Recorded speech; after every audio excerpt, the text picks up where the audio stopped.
necə əzəmətli dinə yönəldib Allah Taala bizi. Tək Allahlılıq, inancın Allahadır, imanın Allahadır, etiqadın Allahadır, təvəkkülün Allahadır, ümidin Allahadır, qorxun Allahdandır, ruzunu Allahdan hesab edirsən. Sıxıntıya düşəndə ona yönəlirsən. Bütün dərdlərin dərmanı olan bir dənə ad var, isim, Allah. Bütün dərdlərin dərmanıdır.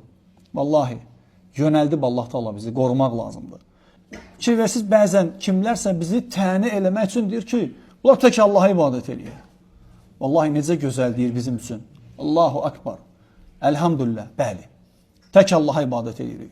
Hansısa daşın, hansısa ağacın, hansısa pirin, hansısa sənə görə kəraməti olan batil bir məbudun qabağında bizi əyilməkdən xilas edən Allaha həmd olsun. Necə gözəl göstərirsən ki, tək Allaha ibadət edənlər. Bu necə böyük bir nem. Bunu tənə kimi deyir. Amma əlhəmdülillah. Allah Taala elə deyib ki, biz onu başa düşürük onu. Özü başa düşmür. Kaş ki o başa düşərdi. Kaş ki başa düşərdi ki, necə ağır söz danışır.